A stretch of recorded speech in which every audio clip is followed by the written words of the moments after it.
Option of one or the other.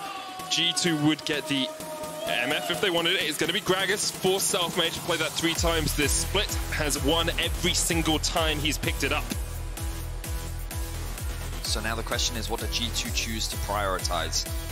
They have quite a few jungle options. Obviously, only the Pantheon and the Karthus have been taken off the boards. With Panth being gone as well, it also mitigates the possibility of the Pantheon Taliyah. You can hear the crowd obviously getting very animated about this matchup. We're only on the first phase of G2's draft, and already it's like that they've been killing each other for the past 5 minutes. I do wonder if we'll see the Ezreal Yuumi once again from, well, possibly from G2 here. Yesterday they played the Ezreal Braum into Origin.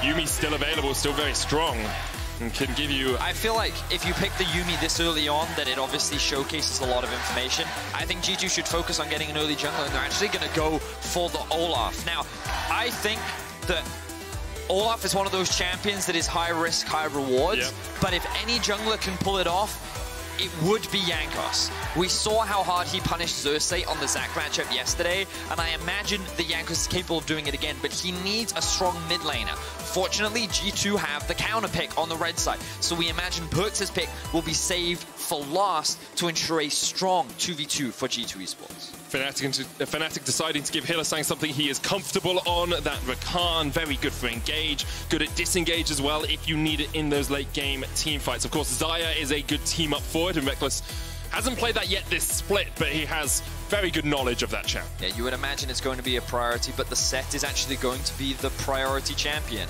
We've heard from Bwipo when he was on the analyst desk last week talk about how he thinks that this champ is incredibly strong. It can just be picked blind. It wins most matchups. The question is, will they choose to counter it? No, they're actually going to go for the Ezreal Yuumi. You were talking about it, Medic. They're going to prioritize going for a pretty safe bot side of the map, which is to be expected when you can see that the set has already been locked in. G2 can get a counter pick in the top side of the map while also getting a strong mid-jungle duo. So it seems that G2 very top side focused this game. We are, of course, going into the second ban phase as G2 remove the Tristana, but I was even more confident in the Yuumi when I saw the Olaf, because Yuumi is not always about sitting on an AD carry, it's about sitting on a bruiser and getting them into the back line. Yuumi does that so well with Olaf because you're not locked up. You can run straight through, get that final chapter on whoever you want. Fnatic have their first ban of this second phase now, and we'll see what they want to eliminate. Perhaps strong mid laners. As we said, mid lane is a very powerful position for G2, but instead it's going to be the Aatrox for now. Yeah, it looks like they're trying to limit the top lane options from the side of G2. I think they could also consider banning away something like the Camille, something that Wunder does enjoy playing. They could also choose to get rid of the Gangplank themselves. Of course, I think the Gangplank does struggle in the early laning phase against a Sett, but still, that global ultimate is always going to be valuable. What is interesting here is the Tristana ban from G2. This, of course, can be flexed between mid and AD carry. Suggests that G2 is thinking about a Zoe pick here. Zoe plus Ezreal, and I'm just going to throw it out there. Jace is something you have to think about. He did receive buffs on the last patch. It's something that G2 used to be known for a lot. And when you think about something that can bully out the Sett, I think that it could be a very strong matchup in the top lane. And G2 then have a triple poke comp, which gets so obnoxious to deal with past the 50-minute mark. Very difficult. Alongside the healing from the Yuumi makes it almost impossible to keep your damage down. Now G2 covering the Sona. Pretty sure they're not going to pick that one. Of course, was nerfed in the top lane, but Lulu mid would also make sense for them. I'm not going to talk about the Harvest anymore. It's Janna! They're doing Janna top! Oh, they're doing Janna top! Oh, why? Well, G2? G2. Mickey's face! Mickey's just looking at us and laughing at us. Okay, it's Janna top. Oh my word, they're doing the Janna top. So for those that didn't know, this propped up on Reddit the other day. Basically the same premise as Sona top. On 10.4, the support change item hasn't come through yet, right, Medic? Yeah. Yeah, it's 10.5 that that change comes through, so you can still go for the early support item. You can still rack up a lot of gold. You can just sit there and harass the Sett in lane, be incredibly obnoxious. And now this is basically becoming a Juggalath combo, where you just put everything on top of the Olaf and you can never kill him because he's going to have AP shields from the Janna. He's going to have the Yuumi Zoomies. And we're going to see Nemesis or Bwipo play the Yasuo alongside the knockup from the Rakan, the knockup from the Gragas, the knockup from the Sett. This can be very powerful. I do want to say, of course, that that set can be still flexed mid or top. It could be Yasuo mid or top as well. With Yasuo, you expect it to be mid, and G2 have their final pick. We wondered if it would be a mid counter, but that's what it's going to be, as it looks like Akali will be locked in for G2. Okay, so I think that this Yasuo will be going top lane, and the set will be going into mid, and then the expectation is that G2 have picked the Akali, hoping to get that the set matchup in the mid lane. But we'll have to wait and see. We won't speculate for now. Let's just talk about the comps in their entirety. First off, Fnatic, very strong scaling. You can see things like the Kai'Sa, Yasuo, Gragas, such strong late game threat, very strong team fighting, easy engage. You can clearly see that they have so many options as well. The ability to play split push, the ability to force fights. They have so many ways in which they can win this game. G2 is pretty much dependent on whether or not this Olaf can get strong enough to then be hyper buffed by the Janna and the Yuumi. The early game is going to be so important for G2, because if they fall behind, I think it'll be very difficult for them to reclaim control over this game. So we tried that Sona thing a while ago, that didn't work. We've tried Soraka in the top lane. What other enchanters can we chuck up there? Wunder's going to be taking Janna top lane. It's the Jug Olaf, or the Jug Akali composition. Hyper carry Olaf. Hyper carry Olaf is the build. Fnatic versus G2, we're gonna get it 2 times the split. Let's get right into it.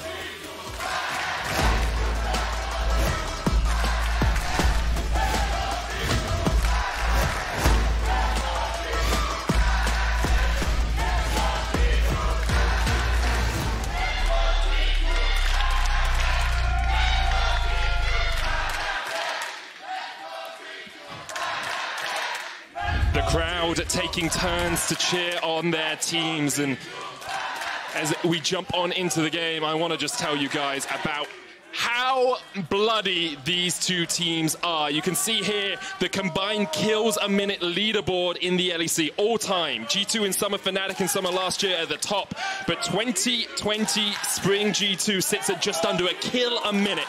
2020 Fnatic spring sits under 0.87 kills a minute. They're going to go all in. Forget the kings, forget the legacies. These are gladiators entering the Colosseum. There will be blood, there will be fire, there will be fury. Everything about when these two teams play is nothing but chaos, madness, and excitement.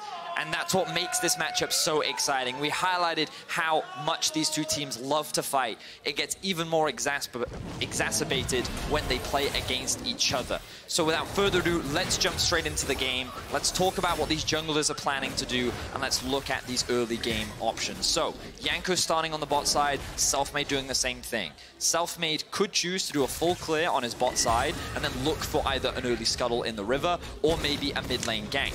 Akali, with the recent changes, where she received pretty significant energy increases to her Q, mean that she is a lot weaker in the early laning phase, and Yasuo should actually be able to trade very effectively in that 1 versus 1, which means that the Gragas does have options in the mid lane, but he's choosing not to go for it. We can see that Selfmade skipping his Krugs, actually choosing to go for red into top side. This is probably in consideration of a potential Olaf invade, but that's not what Jankos is doing. He's doing the full clear. He wants to make sure he's getting as much golden experience as possible, because we've got to think about the context of the comp.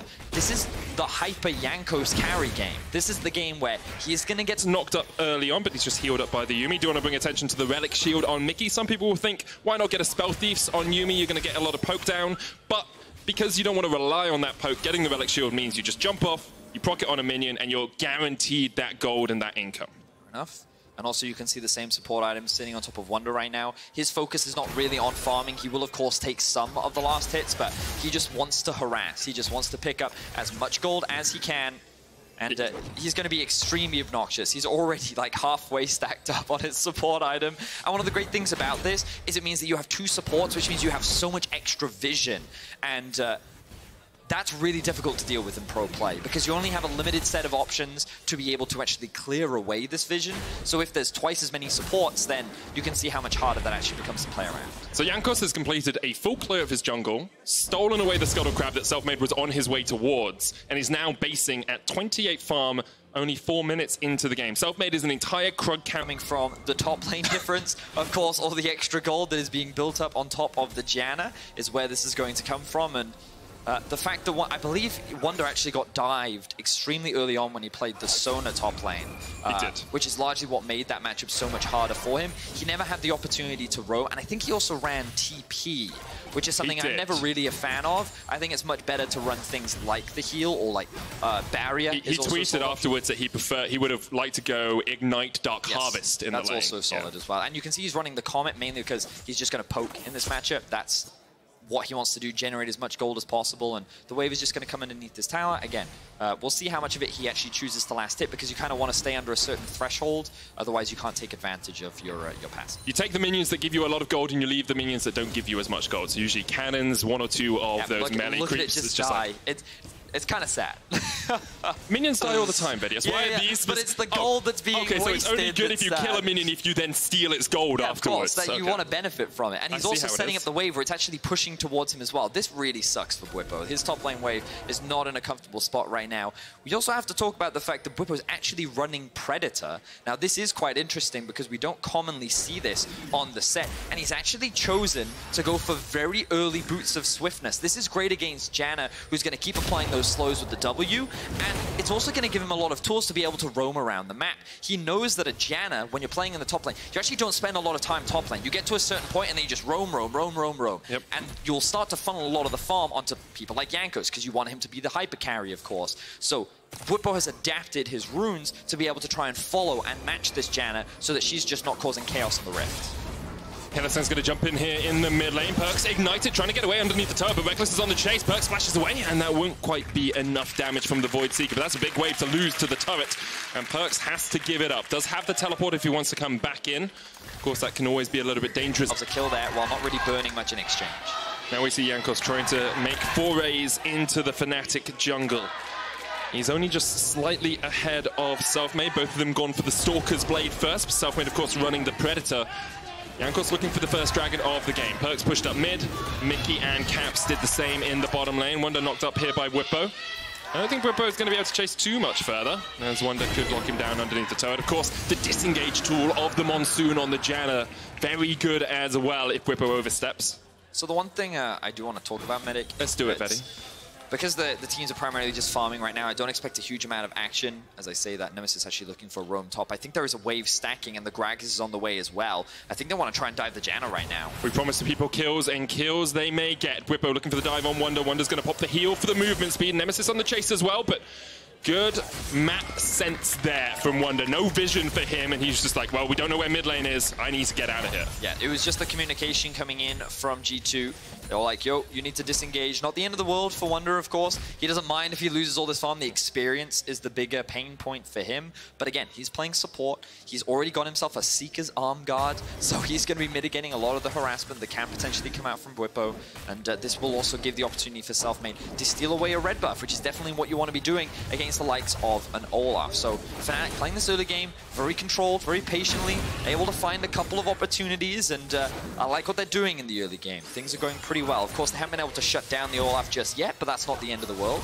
The thing that I wanted to draw our attention to was the exhaust on top of Nemesis. And when we think about how these late game fights are going to play out, Set, not great at being able to bring the Olaf back. Of course, he's going to have his ultimate. However, exhaust on Nemesis is going to mitigate a lot of that early damage, on top of the fact that Rekkles is playing Kai'Sa. She is a very difficult champion to get on top of, and what could end up happening is Olaf runs in, Bwipo then ults someone to go onto the backline. What happens? Rekkles is now on your backline. And so there's an interesting situation where, because of the mobility that Fnatic actually have on their comp, this Olaf may end up just spend the whole team fight getting kited around. And that's why it's going to be so important with how well he pairs up with the Yuumi. Because if he's not able to land that Yuumi ultimate, that additional crowd control is not going to be there, and he's just going to get run around in circles. So I think these late game fights are going to be really interesting to watch, because there's going to be a lot of very specific execution matters that are going to determine the outcome of the fights. Wonder should know that Selfmade and Hylissang are up here as the ward came down onto a control ward. Wonder now loses some of his vision, and we'll lose some plates pretty soon as well. But Caps and Mickey are looking for the chase on Rekkles. Double exhaust once again for this bottom lane. They've overstepped perhaps as Bwipo's going to teleport in behind them. Olaf on his way down. Bwipo decides not to engage. Looks like Fnatic are just happy to stop G2 doing anything rather than forcing things themselves. Yeah, this isn't the end of the world for Bwipo either, because Jankos will find Bwipo. Bwipo has flash. He's got ultimate. He's also running insanely fast. He's got Predator. He's got Swifties. He's just like, Olaf is like, fight me! Like, and no, Bwipo's I'm going. just on a jog. I'll see you later. He just jogs off. Medic jogging off the caster desk. Cool stuff there. Now Jankos will walk. Hylissang can't just jump away. It's pretty easy for him. Nemesis building up towards a Wit's End first item here on the Yasuo. Not too common that we see that, but of course, into the magic damage of perks, into the magic damage that would come from an Ardent Sensor if Wonder built one or if Yuumi built one. That's definitely going to help out. I think it also helps because of the extended trades you expect to happen between Akali and Yasuo as we see a bit of a skirmish in the mid lane. Flash. Yeah. Nemesis able to get out with that flash. Meanwhile, in the top lane, Bwipo's getting a free tier 2. G2 have kind of, well, I say free. It's pretty much free. G2 have just given him a lot of time to sit up there by himself and secures it. Fnatic have a 1,500 gold lead coming up to the 15-minute mark. Yeah. Fnatic probably feeling very comfortable right now. Especially given that Jankos has no kills. Sure, he's got a decent amount of farm, but he's actually... He's still behind Bwipo and Nemesis. Yeah, he's sitting on the Cinderhulk in Enchantment right now. But yeah, I think that Fnatic is in a very comfortable spot. They're going to keep ramping up. They don't really need to force anything right now. And the other player we kind of have to keep our eyes on is Perkz. He's a player that we often talk about as being much more of a roam-focused player, but this game he's obviously been a little bit more isolated in the 1v1. Nemesis has done a great job of trading with him in lane, and they've actually been very even. But now the Gunblade has come through. Perkz has also hit level 11. One of the important things to acknowledge about Akali is she gets stronger the more kills she gets because she often runs Presence of Mind. And that's so important for Akali right now because the extra 50 energy that you get from 5 kills or assists means that you now have a pool of 250, and with the increased energy that your Q has, you really need that extra energy to be that much stronger. So the fact that he hasn't been able to find any kills or assists yet, it obviously makes him a little bit weaker, as Wonder takes a little bit of poke there. But that's going to be important to track as we progress throughout this game. Definitely, as both Wonder and Mickey have completed their quests on their support items, so now we're going to see how much G2 can play around the extra vision they should have on the map. You can see there's 3 sweepers on the side of G2, and a couple of Farsight alterations, whereas Fnatic are missing 1 Farsight alteration. Yeah, but they've got themselves 3 sweepers as well. Yeah. Obviously going to be very important. Fnatic looking for a bit of an engage, but G2's ability to disengage is strong as well. Jankos does, of course, have the ult. Pops it straight away. The Showstopper's not going to chase him down. Nemesis not hit with the True Shot Barrage as Bwipo tries to put a lot of damage down. There's the Monsoon. They're looking to try and take out Jankos before the fight really begins, but Jankos is still surviving. Perkz now in the back line. He's gone down to about half HP. Bwipo had to jump off towards the top side as Caps is trying to trade onto Nemesis. Nemesis gets the knock-up, but Jankos has already killed Bwipo. And now the fight really goes in here in earnest. The flash in from Selfmade. Rekkles dives onto the back line, and Jankos isn't going to be able to get him. He gets him. 3v2 now in. Oh, it's a 3v3. Mickey's still alive. Hylissang low. Rekkles Selfmade in the wrong jungle right now as Caps is on the chase. Rekkles on a blast cone, but Caps is going to try and do what he can to chase him down. Nemesis and Selfmade and Rekkles going to get chased down here. The speed up from the zoomies from Caps is just too strong. Rekkles levels up, evolves in the jungle. Will G2 find him out? Where are you? Where are you? Oh, now you're on a ward, Rekkles, but can you get away? He's going to clear some of this control out, and the teleport actually comes in for Fnatic. They're committing. Bwipo's on his way.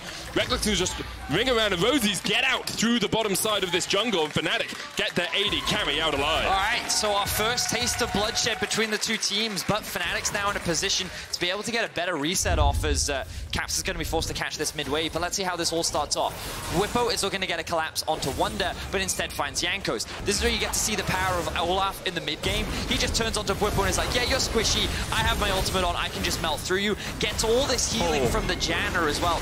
Even exhausted, of course, he has the true damage on his E. and then a good ultimate there from Nemesis, but not a huge amount of damage. So now it stagnates, but the problem is Fnatic split up into 2 points. It looks like that with a good knockup from Fnatic, they could have actually turned that fight around, but that's when Perkz and the rest of G2 come in for the collapse. Fortunately, Selfmade is able to make it up for Fnatic as he comes in from over the wall, gets that double knockup, and Rekkles dives into the backline, ends up in that 3v3 chase where no one ends up walking out. And game, especially since he's going for Trinity Force instead of Iceborne Gauntlet. So does an Akali. She can still burst someone down. This is the interesting thing, right? We've talked a lot about Jankos being the big carry for this team, but Perkz has just been quietly farming away. He's already completed the Gunblade. He now has 1 kill and 1 assist, so he's going to get that extra 20 energy as well from Presence of Mind, and he can do some serious damage. Akali, while she did get some nerfs, she also had some pretty significant damage buffs to things like her ultimate. Her execute is now that much stronger, and that's why I can say that I don't know how these fights are going to play out because there are so many elements associated with it. I think both comps are very solid, and a lot of this is going to come down to execution. And we saw in the last fight, it was 2 for 2. It was incredibly close. Small decisions could have swung it either way. But the thing you always have to bring back into focus is Fnatic have a 2.5k gold lead right now. They have the Rift Herald. They're just using this to generate pressure because the Drake is likely their focus. Hylissang goes to the engage. Immediately the Ragnarok used, but they dive onto Wunder, and already he's dead. Hylissang almost falls as well, but they can't quite get him.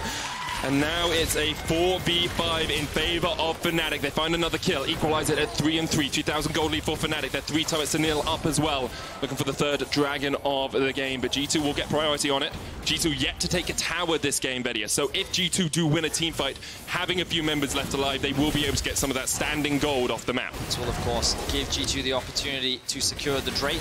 Fnatic, after finding that pick, are actually looking to contest this. Showstopper coming in, Cap secures it, but there's the face breaker. Jankos no ult, remember, he can't get out of this as the exhaust comes down. Fnatic able to survive. Selfmade with the perfect timing on his stopwatch gets out alive, and that's 2 more kills to Fnatic. Perkz looking for a flank, looking to find something, but Fnatic, they're ping losing out on these fights. That gold lead is now 3,500. Yeah, Fnatic is in a commanding position. Finding those additional 2 kills was extremely valuable for them. Hylissang playing with fire right now, as he often does. Cap's just going to disengage off the back of that one, but whew, intense stuff. This is the fight initiation. Wunder becomes the focus for Hylissang. I like this target selection because while they might not be able to lock down the Ezreal or the Olaf, that Janna has no flash. Her heal is on cooldown, and she's easy pickings if you can just get on top of her. Of course, they do. That was insanely close. Rekkles nearly stole that away with his W. Mickey just trying to jump on top of Caps, but he can't quite get in range, so he ends up dropping initially, and then a great stopwatch there from Selfmade to be able to buy enough time for the rest of his team to clean up the fight. And now Rekkles is scaling up into the game as well. He's got a Ginsu's complete. He's on his way to his Nash's Tooth. Phantom Dancer finished on Nemesis. Fnatic very much in the driver's seat this game.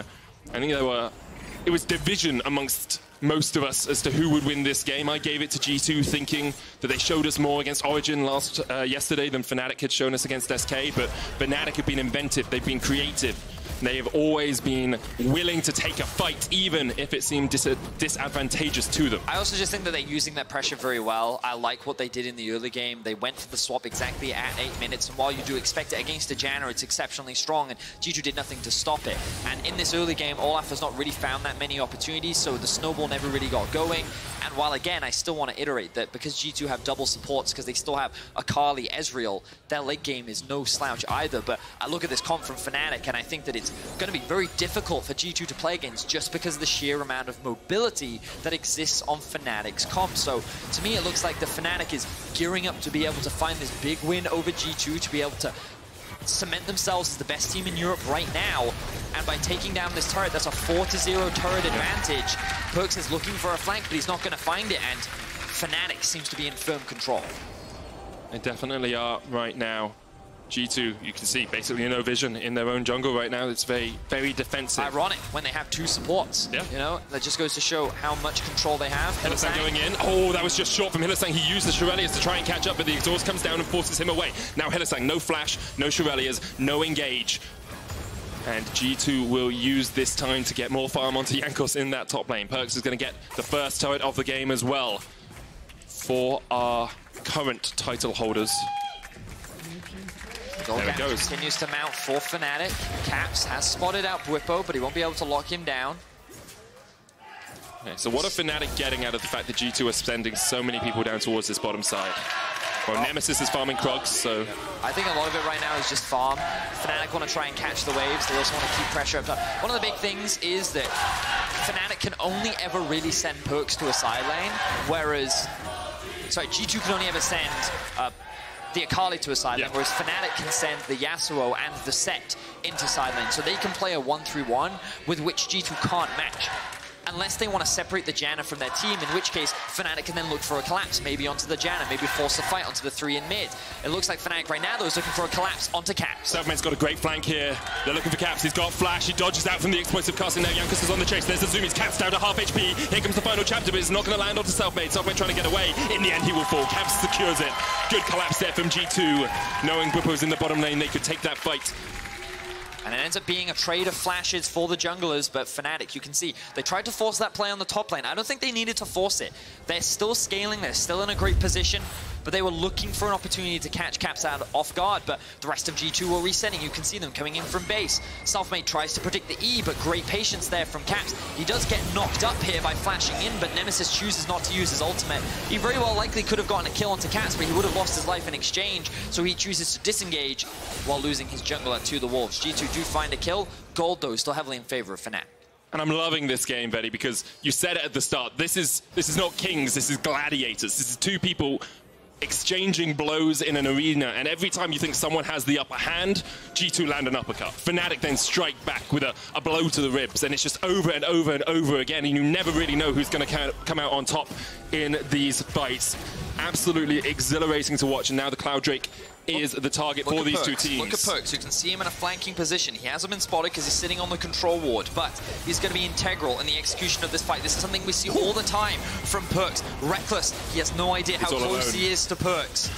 They're going to give it up. They give up the Cloud Drake. They get it. Okay, G2 not going to force the engage there. Fnatic going to walk away with the Cloud Drake. Things still very even. Stevens, of course, the gold's still heavily in favor of Fnatic, but the game doesn't feel like it's in full control for Fnatic anymore. You can see the G2, with more items being completed, they're starting to threaten a lot more. Level 15 completed for Perkz. The big level discrepancy is obviously between the two top laners because Wunder keeps grouping up with his team. He's trying to stay and offer that support that a Janna naturally does. So while there is this level difference and this gold gap, you have to take into consideration the fact that a lot of it is now coming from the top laners. You know, when we actually switch over to the gold after our lower third disappears, you'll see that all of it is largely existing just between the two top laners. There you are. There is a bit of a difference between the AD carries as well, so it's not to say that Fnatic aren't stronger right now, but this gold is a little bit inflated by the fact that you are playing against the support in the top lane. And the thing is, you're starting to see second items come out on some of these G2 players. The Zhonya is now complete on Perkz. You can see Trinity Force, Miura Mana fully stacked up on Caps. QSS on Caps as well. QSS gets you out of the knockups. QSS Flash. Gets you out of a bunch of stuff. Yeah. So, I'm trying to. There's no stun. The Space Breaker is the only stun I see. I mean the Charm. I'm not sure. Oh, Charm. Yeah, gets you out of Charm. Yeah, you're right. So anyway, Reckless 3 items now. He's terrifying. He is insanely strong. This is like peak Kai'Sa, you know. And this is where if I'm Fnatic, I'm thinking, okay, we can actually start looking for fights now if we wanted to. They maybe want to wait for Nemesis to actually finish his Infinity Edge, because then you're like super strong. And to be honest, like we talked about it, Fnatic don't actually have to team fight. They could just focus on playing the 1-3-1 if they wanted to, as long as they make sure that they play towards the strong side, which should be Nemesis because he doesn't have the teleport, and then you leave Bwipo on the weak side, he can then join the fray. Fnatic actually choosing to rush the Baron here. Caps uses the Scryer's Bloom up towards Bwipo. Look at how quickly that Baron is going down. It's already down to about 5,000. You can see Selfmade quite low here as well. Caps might look for that True Shot Barrage. Jankos going to jump into the pit. He goes on top. He steals it! Jankos, so much weight on his shoulders in this game, and he manages to get the steal. Charm coming on to Perkz here. There's the final chapter as well as they look to lock up Bwipo, but G2 just want to disengage. G2 get out with the Baron. But what was this from Fnatic? They just coin flip a Baron there. They take the gamble and lose, and now G2 have the Baron and can just hold the line. They may have lost Jankos, but this was a worthwhile trade for G2 Esports. Incredible steal there from Jankos, but as you say, Fnatic were the ones to flip the D2, and they came down tails this game. G2 will now use this advantage. Remember, they've only taken one turret this game. There are so many towers for them to reap the benefits of this Baron. Such a surprising gamble. Hylissang might be dead. Hylissang's dead. Yes, he is in fact He walked dead. into the knockup. Fnatic is just collapsing. What is going on? After they tried to force that play in top and they got punished, it feels as though Like, they're feeling all this pressure. Like, we talked about the scaling, we talked about short in the late game, G2's comp is going to be difficult, but Fnatic have options. Fnatic do have a strong late game comp, and they can play the side lanes, but they didn't utilize that. They didn't try to separate G2. They didn't try to take advantage of the fact that they have a TP advantage over G2. 2 towers down in the mid lane from this Baron buff. Perkz secures one in the top as well. 3,000 gold already from it, and it was stolen right under Fnatic's noses. Now G2 will group up as 5 towards this top lane. This should be another tier 2 just gone. Wonder using the Eye of the Storm to tank it up, and you can see Caps rattling out the damage on the Ezreal. Is going to be able to jump across the wall here. Fnatic probably wondering what went wrong over the last couple of minutes, because this is a trip and a fall from them. The Baron is what went wrong, man. That is exactly... I mean, like, the decision-making that led to it. Why did they do it? Well, we'll see if they can come back from a pretty devastating moment for them. Of course, they do still scale. They are still even on gold. You've got the Infinity Edge now complete on Nemesis. But we'll see that steal once again. So let's have a look at it. How close was this? Let's get some super slow-mo. Ulti comes through, but 13 HP. Oh my word, that is so unlucky for Selfmade. I wonder. Oh my word. I actually wonder as well whether Jankos used Ragnarok mid-air so he wasn't knocked up by the Steel Tempest that came from Yasuo. I wonder. Now, I mean, maybe, someone smarter than me will look at it second by second to see exactly if that happened, but still, Fnatic went for it, didn't clear out vision, didn't get deep vision in the G2 jungle. They gambled. And this is the thing. Now, the Baron is obviously going to wear off. G2 got a lot of gold for that. They equalized. Yeah. So let's now, wait, we might not have time to flip over as Fnatic's looking for a fight. Ripper look for the flank here. Ragnarok comes out. Nemesis is going to take a little bit of damage as well. The final chapter's already been used. As you say, very early there, still going to get knocked up. Nemesis there, looking to knock up onto Perkz. They all dive in. The Killer Instinct from Rekkles, trying to take out one. The Showstopper gets in, and they jump onto the backline. There's the Charm as well. Fnatic, maybe they find that fight as they catch all of G2 alive. But look at the healing coming out from the Zoomies. Jankos still alive in this fight, and Nemesis having to run for the hills. G2 just healed up by that Yuumi. How does no one die in this fight? It was so close from both teams. I thought Perkz was going to get one shot. He ends up walking away. I thought Nemesis was done for, but he ends up surviving as well. At the end of the day, it's G2 who have priority over the mid lane. They walk away with the inhibitor, and this game is now, you can feel how the momentum is so heavily shifted in favor of G2. The Cloud Drake is up. They're going to make their way towards it. A lot of ultimates were used, but it looks like Fnatic not going to be in a position to contest. They need to catch that bot wave, and G2 is just too quick to take the objective down. You could see Mithy with his head in his hands, his former team beating his current team, taking the inhibitor in the mid lane. Of course, Fnatic still ahead in gold, but we'll see this fight once again. So, Whippo is already behind, and G2 is setting up for a collapse onto Rekkles, but he ends up just flashing away. The ultimate comes out early from the Yuumi to disengage. Nemesis can't close the gap. And then a very early ultimate from Jankos, and at this point you're thinking, okay, this is actually a pretty good situation from Fnatic, and I love what Selfmade does here. Ulti onto the Akali to allow Nemesis to get out, and Whippo positions in a way where he's now soaking up the damage, because he can then use the W into a fantastic charm. But the healing from the Janna ultimate is what swings it. The positioning from Wunder was so good there, because he's able to sustain the team up combined with the Yuumi as well. And we have to acknowledge the fact that I think Perkz used stopwatch twice. He had the stopwatch on top of having the Zhonya's as well, which bought so much time, which is why his damage is so low in this fight. It's a fight of millimeters, though. What an intense It's a fight of millimeters, because Wunder channels the Monsoon, Whippo then uses the Facebreaker, and Wunder is just at the edge of it, doesn't get caught by it, would have cancelled the channel, would have removed all of that healing, and now Fnatic are the ones on the front foot. Now, look, Caps is in the top lane. He needs to reset. Fnatic is in a great position here to just break into the base. They can look to dive if they want to. They're going for it. That turret's going to fall very quickly. Caps not here anywhere near in time. Perkz looking for the flank, but Caps is on his way. The Yuumi's on him as well. G2 might look to try and fight this before Fnatic can really disengage, but in the end, Fnatic just walk away and live to fight another day. They didn't get the inhib, they only got the inhib tower. Now, what's up next? Baron, 30 seconds. Fnatic will want vision around this. They've made mistakes around it already once this game. You can see Hylissang getting a couple of deep wards in. That's what you want. However, with super minions pushing in mid, it's so important. Oh, they spotted Perkz. Yeah, they spotted Perkz. G2 have no idea that Bwipo is sitting in this brush right now. Camps has QSS Flash. If Bwipo goes for it, he can QSS Flash. He does it. He jumps across the wall, but Rekkles already going in and with the face breaker. Oh, Camps able to flash away. Gets across the wall. Redemption coming out as Nemesis jumps forward for the fight. Fnatic trying to reset. Camps jumps across. The charm's going to land onto him, but here comes Perkz. Looking for the dive onto the back line as Hylissang is already dead. Perkz drives straight in, but knocked up by Selfmade in a moment, in a heartbeat. There's the True Shot Barrage coming out as well, and G2 now have a man advantage. Selfmade jumps back in. Perkz is alive. There's the Monsoon. Selfmade's going to go down, and the Monsoon just heals up them all. Rekkles next on the menu. Only Nemesis left alive, and Caps is staring him straight in the eye and saying, "Come at me." This could be it, Medic. Look at the death timers on Fnatic right now. G2 have the wave. They have all 5 members, and one team fight could be enough to decide the game. Fight as you like. In the LEC, everyone beats everyone, and it's not Fnatic today. In the end, it is G2 who look to take the win. Nemesis trying to do what he can to defend the Nexus towers, but he's exhausted. Pops a stopwatch, Caps jumps across, and Nemesis is next up for the chopping block. In the end, he's going to go down, but he's still doing what he can. Hylissang's respawned, but there's only one Nexus tower left alive, and G2 will kill Hylissang in a heartbeat. G2, in the end, after a back-and-forth game, will take the win over Fnatic, and with it, they claim top spot in the LEC.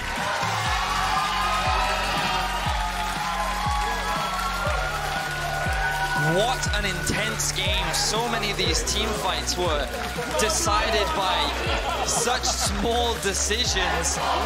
The Janna healing in the late game was just so difficult to deal with. You know, we didn't talk about it, but the healing reduction was needed for Fnatic. Selfmade did have Morellos. I did have a look at it. I didn't mention it. Oh, you're right. You're right. You're Selfmade definitely right. You're right. My apologies. I did just see that, of course, but my word, so intense these final fights. What a game. But you have to focus on the Baron, man. Like that, like Fnatic had such strong control. Like the game was at the very least even, if not in favor of Fnatic. Yeah, totally agree with you there, buddy. One Baron decision, they gambled at 13 HP. Oh, it was so close. You can vote for your Kia player of the game at LEC on Twitter. Caps, Jankos, and Perkz are your options. Give it to any of them. Like, I'm not going to say who should get it. I think they all had good games. I think there's always going to be a ton of focus on Jankos because he was on the Olaf, but he wasn't the key carry. I think props to Caps as well. You know, his performance on AD carry has been questioned by a lot of fans, by a lot of analysts, but I think this was one of his best performances. His positioning was good. He didn't die once this game. Of course, he did have a Yuumi and Janna to assist him, and he was playing Ezreal, but I still think that his damage output was great, and he overall had a solid game. Very intense game. Honestly, this game could have gone either way. It was not clear-cut. The 2 top teams in Europe clearly still are top 2, and it feels like there's still a gap between them and everyone else.